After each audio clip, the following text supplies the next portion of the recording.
সৎসঙ্গের খালি আচার্য পূজ্যবাসী শ্রী অভি দাদার 26তম জন্মদিবস উপলক্ষে আমরা উপস্থিত হয়েছি তার প্রেম প্রীতি ভালোবাসা নিয়ে। তাই এই সৎসঙ্গের আয়োজন। তিনি আমাদেরকে সুস্থ শরীরে পথ দেখিয়ে যান, সুন্দর জীবনের অধিকারী যেন আমরা হয়ে থাকি। তার পথ নির্দেশকে এই প্রার্থনা পরমপিতা রাঙা রাতুল চরণে। আমাদের জীবন সুন্দর হবে। সুন্দরে থাকার নামই হচ্ছে সৎসঙ্গ। সৎসঙ্গ কোনো রকমের কোনো ক্রিটিক্যাল জিনিস নয়। সৎসঙ্গ একমাত্র সরল আর সহজ। সরল সহজ। ঠাকুর এমন একটা ধর্ম নিয়ে এলেন যে ধর্মকে তিনি একদম সহজ আর সরল করে আমাদের মধ্যে বিতরণ করলেন। কি বললেন? যজন যাজন ইষ্টবিধি। তার সময় যদি পারমনি তো তুমি সস্তনী সদাচার যুক্ত করে দিও, তোমার জীবন সুন্দর হয়ে উঠবে। সুন্দর জীবনের অধিকারী হওয়ার জন্য যা যা করার সেই টুকগুলো ঠাকুর দিয়ে গেলেন। আমরা কি করি? মায়ার সংসারে আছি তো আমার আমার আমার বলে ইহকাল পরকাল আমরা হারিয়ে দেয়। আমার বউ, আমার ছেলে, আমার মেয়ে, আমার পুত্র, আমার সন্তান অমুক তমুক করে করে করে করে দেখা যায় লাস্টে কিছু থাকে না, কিছু থাকে না। শেষ জীবন খুব মানে আমি বহু মানুষেরই দেখেছি আমার জীবনে। একজন ব্যক্তি ছিলেন, খুব মন দিয়ে শুনবেন আপনারা, যে ঠাকুরের কথাগুলো বলছি, মনকে কোথাও একটু নিয়ে যাবেন না। একজন ব্যক্তি ছিলেন, তিনি খুব লেখাপড়া করেছিলেন। আজকে তো দেখছেন লেখাপড়ার যুগ যে আছে না, এই লেখাপড়ার যুগ। চাকরি আছে কারো? চাকরি নেই। ওই বেচারি লেখাপড়া করে চাকরি পাননি, কিন্তু তার মধ্যে সাহস আর হিম্মত ছিল, দুটো জিনিস। তার মধ্যে নিষ্ঠা, ভক্তি সব ছিল। সে ঠাকুরের দরবারে যেত। সে একটা চায়ের দোকান করলো। সে চায়ের দোকান করলো। চায়ের দোকান করে তার চায়ের দোকানটা খুব সুন্দর করে চলতে লাগলো। এত সুন্দর চলতে লাগলো, চলতে চলতে চলতে চলতে এত মানে ফেমাস হয়ে গেল চায়ের দোকানটা। দূর দূরান্ত থেকে মানুষ এসে তার চায়ের দোকানে চা খায়। সন্তান সন্ততিকে সেই চায়ের দোকান থেকে সে লেখাপড়া করালো, বড় করলো, ছেলেগুলোকে যোগ্য করে তুললো। কিন্তু সেই ব্যক্তি ওই 7 দিনের একটা সপ্তাহ হয়, একটা দিন দোকান বন্ধ রাখত। একটা দিন ও সকাল থেকে সন্ধ্যা অবধি দোকান পুরো ফুল বন্ধ। সেদিনকে সেই মন্দিরে যেত। সেখানে মন্দিরে যেত, মন্দিরে গিয়ে পুরোহিতের সঙ্গে বসতো, ওখানে ঠাকুরের ভোগ নিত। সারাদিন সে ওখানে আনন্দ করতো। মন্দিরের বাইরে যারা ভিখারিরা থাকতো তাদেরকে কিছু কিছু দিত, দিয়ে সে বাড়ি চলে আসতো সন্ধ্যের সময়। আবার পরের দিন আবার চায়ের দোকান করতো। এই সপ্তাহে একটা দিন ফুল বন্ধ রাখতো, ও সে মন্দিরে যেত। ছেলেরা বড় হলো, লেখাপড়া করলো, করার পর বিশাল বড় বড় পোস্টে তাদের চাকরি হয়ে গেল। এবার তো লজ্জা লাগছে যে বাবা চায়ের দোকান চালায়, বাবা চায়ের দোকান। সমস্ত অ্যাসেট ছেলেরা তারা নিজেদের নামে করে নিল। বাবা মাকে বার করে দিল ঘর থেকে। চায়ের দোকানটাও বন্ধ করিয়ে দিল, বাবা মাকে ঘর থেকে বার করে দিল। বার করে দেওয়ার পর সে কি করলো? ওই মন্দিরে গিয়ে হাজির হলো। মন্দিরে গিয়ে হাজির হওয়ার পর সেই পূজারীকে বলছে যে আমি কি এরকম অপরাধ করেছিলাম, আমার সঙ্গে আমার জীবনে এরকম ঘটলো। বলছে ঠাকুর আছেন তো, আপনি ঠাকুরের কাছে এসেছেন তো, থাকেন না, এখানে কি অসুবিধা আছে? তার একটু গ্লানি লাগছিল, তার গ্লানি লাগছিল ভিতরে, যে আমি ঠাকুরের কাছে থাকবো, আমি ঠাকুরের খাবো। পুরোহিত মশাই একজনকে বলছেন যে আপনি কি কোনো কাজ জানেন?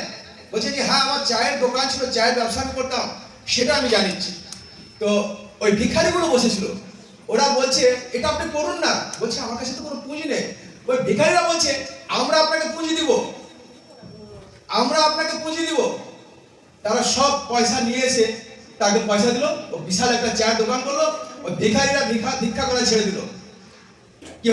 কেউ বাসন ধুচ্ছে, কেউ চায় পৌঁছে দিচ্ছে, কেউ কয়লা ভেঙে আঁকা ধরিয়ে দিচ্ছে।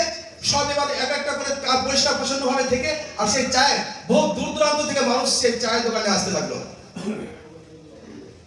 তখন পূজারী বলছে যে ঈশ্বর যদি আপনার সঙ্গে এটা না করতেন তাহলে আপনি আপনার সন্তান সন্ততিকে চিনতেন কি করে? কেউ পারো না। ঈশ্বরের হয়ে উঠুন, একমাত্র ঈশ্বর আপনার, বাকি সব। মনে আছে রাজা ধীরাজ ছিলেন, এক ভিখারি যখন গেছেন সিংহাসন থেকে ছুটে চলে এসেছেন, এসেছিলেন? হ্যাঁ, সিংহাসন থেকে উঠে চলে এসেছিলেন? চোখের জলে, নয়নের জলে চরণ ধুয়ে দিয়েছিলেন। সুদামার চরণ ধুয়ে দিয়েছিলেন। বন্ধু যদি করতে হয় তাকে করুন। আমি যদি আজকে বন্ধু করি, বলি অমুকের সঙ্গে আমাকে লড়াই করতে হবে, বলবে তুমি যাও, আমি লড়াইয়ে নাই। তিনি ছিলেন, বলছেন হে অর্জুন, তোমার আমি সারথি হয়ে থাকবো। কি দরকার ছিল? তিনি তো দ্বারকাধীশ ছিলেন, দ্বারকার রাজা ছিলেন। কি প্রয়োজন ছিল? বলেন তোমার আমি রথের সারথি হয়ে থাকবো, আমি তোমার সঙ্গে থাকবো। একটু পিছু সরেননি। তাকে ভালোবাসুন, তার ভালোবাসাটা নিজের মধ্যে জাগিয়ে তুলুন। কোনো প্রয়োজন নাই অন্য কাউকে ভালোবাসা।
জয় গুরু।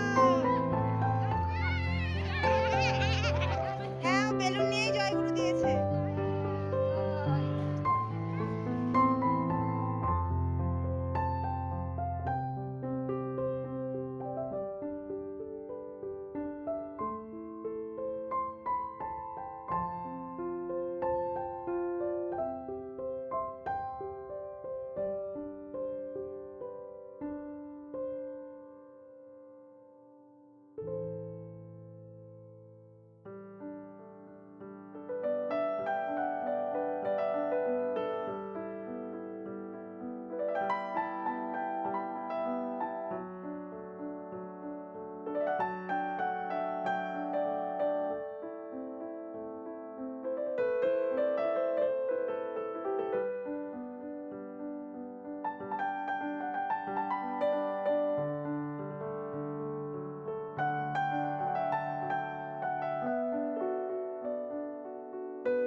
আজকের মেনুতে আছে খিচুড়ি, বাঁধাকপির তরকারি, চাটনি আর পায়েস।